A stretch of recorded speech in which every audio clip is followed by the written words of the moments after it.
Now, a lot of the systems that users use are mobile devices as opposed to just laptops or desktops. So let's talk about hacking mobile platforms.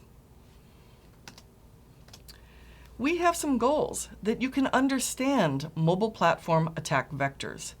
And you can understand Android threats and attacks and iOS threats and attacks, and Windows Phone threats and attacks, and BlackBerry threats and attacks. You'll understand mobile device management and mobile security guidelines and tools, and mobile penetration testing. So here are the topics we're going to cover.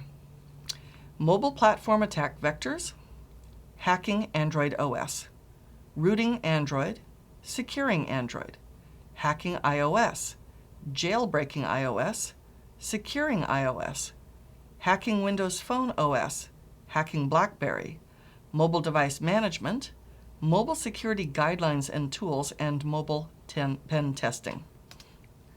Let's start with how can we attack mobile devices, the attack vectors. The problem is that mobile devices depend on a lot of infrastructure, and all throughout that infrastructure you have opportunity. When I hold a phone in my hand, I could be connecting to a Wi-Fi router. I could be connecting to a cellular tower. Both of those can give me access to data. And of course, the cellular tower is phone calls as well. My phone is basically a small computer. And I mean, it has a processor, it has memory, it has storage. It has what a computer has. It's just smaller and it runs on a small battery. So my phone could be connecting to a website, which has web apps, and I have apps. That website could be connecting to a database. The Wi-Fi router could be connecting to local file print, data storage, databases, whatever in the local network. There's just so many opportunities. So when we talk about mobile device infrastructure, there are all these possible attack points. There's the access point for Wi-Fi. There's the cellular provider. There are the apps that you download and run. There's email that you get. You connect by Bluetooth as well as Wi-Fi, as well as cellular, as well as near-field connection, near-field communications, NFC. You probably, well, you certainly plug your phone into something to charge it. And very often that's a USB serial connector to a PC. You're on social media all the time, and you're browsing websites which could be malicious. So the risks to a mobile device are many. We'll zoom in on some of these so you can see. So you've got these various apps on your device. That could include someone doing surveillance on your camera or your microphone, or stealing your call logs, or checking your GPS location, or looking at your instant messages and your SMSs. It could be somebody stealing data, looking at your account details, looking at your logins, your logs, your contacts, your various phone numbers and contact information and addresses, your messages, your images and files, application data, and the IMEI number, which is basically the serial number of your phone. Your phone could be compromised and be part of a bot army, or there could be remote access activity. It might not be a bot, but there could be a rat Trojan on it. So there could be remote control of not only your phone, but also everything that your phone is in control of. Are you using your phone to control things like your baby monitor, your garage door opener, your coffee pot, your washer and dryer, your home security system, your home lighting and heating system? If you are, if I can manage to rat your phone, then I'm controlling all of your security stuff at home. And I know where your home is. And I know when you're not home. Or what little CPU power a phone has, because it has, in order to have a small battery, it has a CPU that doesn't use much. It's an ARM embedded device CPU. Even still, it could be used as part of Bitcoin mining, or part of a botnet distributed denial of service attack. Or the attacker could be using your phone in the background to send premium rate SMSs, or making phone calls even in the background without you even knowing about it, assuming you're not trying to use the phone. there could be all sorts of risks to financial stuff. I mean, your banking details are at risk. They could be doing fraudulent transactions in the background. They could be trying to extort you with ransomware. They could be impersonating you. They could be posting it to social media without you even knowing, sending messages and sending email on your behalf without you even knowing. And of course, there's phishing and spamming. All of these things are just the common mobile device risks, let alone the fact that you could lose your phone, it could be stolen, and you'd have data loss that way. Or you could run it over or something, or drop it in the swimming pool or something. So there are so many risks to a mobile device. The OWASP group identifies the top 10 mobile device risks right now. Now, a lot of them are aimed at application developers, but as a pen tester, you need to be aware of this. Improper platform usage. So maybe you have an app running on your phone that is talking to a web service that is feeding you malicious input to your device through your app. Or maybe your device is not storing data securely.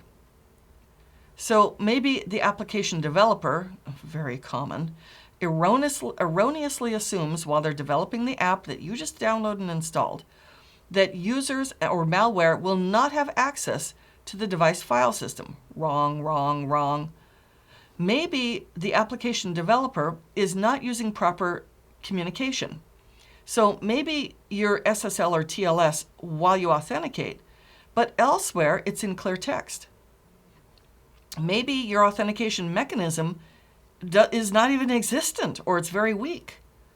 Or maybe, and this is just one of those trade-offs in terms of people with phones aren't always online, maybe the app requires being able to work offline, what we call offline authentication, and which means that while it's not online, the attacker could learn to bypass the local authentication and just get to stuff in the app. You might have application developers trying to implement their own crypto system, doing roll your own encryption with a weak algorithm or a weak key. You could have bad authorization. So you could have missing or poor authorization schemes that would allow privilege escalation. The quality of your code of your apps might not be very good. And this is like a common, I mean, all of these are common, actually. This is why OWASP exists, to teach developers how to resist and not do this. The quality of the code they wrote is susceptible to memory leaks and overflows and buffer overflows. And they don't bother or even know how or even know that they should fuzz their app. Fuzzing is putting in lots of random input to see if we can get the app to crash or misbehave. Or you could have unauthorized versions of apps that you download from all of these third-party software download places. I could start naming a few. They bundle in all sorts of junkware, I wanted to use a different word, in with the applications you download. These are unauthorized versions of applications, or there are unauthorized versions of patches that in and of themselves inject malicious instructions or remove or bypass security features. Or you could have hackers analyzing apps, reverse engineering them, which they do, to look for ways to compromise those apps. Or you could have apps that do all sorts of stuff that shouldn't be there anymore. Like there might be hidden code or test code artifacts or backdoors that should have been pulled out before this thing went to market, but the developer forgot about it. So these are all common mobile device risks. So the anatomy of a mobile attack: infect the device, install a backdoor, bypass the containerization. Most mobile devices use containerization. We'll talk about that in a minute. And exfiltrate the data. How do we impact the device? Well, we could phish the user. We could clickjack or have iframes on malicious sites. We could do man in the middle. We could do buffer overflows. We could steal data that has been just cached locally. Or there could even be attacks against just the cellular aspect. Maybe the processor that handles the cellular part, GSM, 3G, 4G, whatever, that processor has its own vulnerabilities. You then also have every possible attack on the network, including the cellular network, including the Wi-Fi network, including a Bluetooth, including NFC, or including wired if you're plugged in to your laptop. And there's also the data center. I mean, you've got a web server, you've got databases. In-house, we hope that they're clean, but out on the internet, that's a whole other matter. So here are the vulnerabilities and risks. We have malicious apps. We have mobile apps that just simply have vulnerabilities. They're not malicious. We have malware. We have sandboxing that's not implemented well. It has vulnerabilities. We have weak security and communications. We have weak encryption on the device or the apps. We have weak security in the data. We have problems updating the OS or the apps. Mobile devices have been jailbroken or rooted, which we'll talk about, by the end user. There are privacy concerns. There are excess permissions. I mean, how many times have you looked at an app where it asks permission and it wants permission to your contacts, GPS, camera, calendar, and you go, why does this app need all this? Or there's flat out physical attacks. Steal the device, run it over. When you download apps, you're getting them from like the Apple Store or Google Play. There could be security issues there. Maybe they aren't checking the apps very carefully, non-existent or insufficient app vetting. Now I have to tell you, Apple is quite strict about what they accept, and they test it real hard. And it has to be digitally signed using their certificate, but that's not true with Google Play. Google is a lot looser, and there are ways to not even to get apps that are not even part of Apple Store or Google Play. You can do what's called sideload the apps from any source. So it's possible that malicious apps or just vulnerable apps are distributed even through an official channel. And it's quite likely that social engineering will seduce users to download apps outside of the store, sideload them. Malicious apps can damage other apps so that attackers can access sensitive data. So you can have unofficial app stores, unofficial repositories. I mean, you can have GitHub, and I'm not saying GitHub is a source of malware, although there's a lot of that there, but that's for developers though. But you can be downloading from who knows what, all sorts of websites. And we can install apps not just from normal downloading. We could have removable media. We could have it through our PC on a serial cable. We could get it in email. We could get it from other kinds of connections. So now talking about sandboxing, let's just talk about sandboxing for 1 second here. What is special about mobile devices is that they build in the concept of a sandbox. A sandbox is like a virtual machine. It's actually just an isolated, secure area. So within, say, a phone, you can have a container here that contains the key operating system components, the library, the temp, the documents. You can have a container for iCloud stuff. You can have a container for your apps. Each of these are sandboxed away, and you'll have multiple sandboxes. And each app will have its own little library, temp, documents, its own app, its own maybe connectivity to iCloud container. These are all separate from each other, and the whole thing is separate from other apps. So every app has sort of this little structure by itself. This is the concept, the idea of containerizing or separating everything so that it is going to be protected from other things and other things are protected from it. So secure sandbox environments, which is what iOS and Android do, they protect users and systems by limiting resources that are accessible by the app. However, like everything, it's software, well, some of it's hardware-based. There could be vulnerable aspects of it that would allow malicious apps to break out of the sandbox and take advantage of vulnerabilities. Here is a classic issue right here. A mobile device phishing example. A victim receives a phishing email or an SMS or a WhatsApp or a Facebook message or something.